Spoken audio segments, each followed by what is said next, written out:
Mislim, da smo danes mogoče začeli majčkeno ležerno, majčkeno se nismo držali tistega, kar smo se dogovorili pred tekmo, tisto, kar smo delali v prejšnjih dveh tekmah, zelo dobro.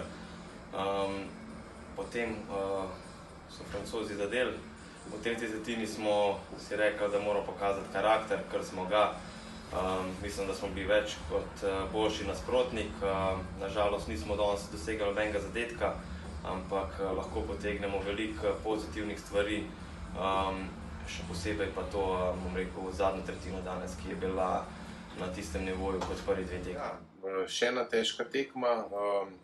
Francozi, znani kot dobri drsalci, zelo agresiven so nas prijeli po celem igrišču. Mislim, da smo kar dobro parirali. Žal nismo dosegli zadetka, kar je tudi potem botrovalo temu porazu. Normalno, da bode ta ničla v oči, ampak kljub vsemu ne morem biti razočaran. Izkoristili smo turnir v najboljši možni meri. Preizkusili smo kar nekaj igralcev, ki so kandidati za reprezentanco. Vsi trije vratarji so ravno tako dobili priložnost. Izkazalo se je na koncu, da je to bil zelo izenačen turnir.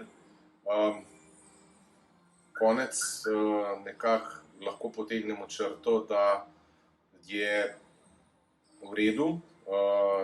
Seveda pa maksimalno pa ne moramo biti zadovoljni z današnjo tekmo.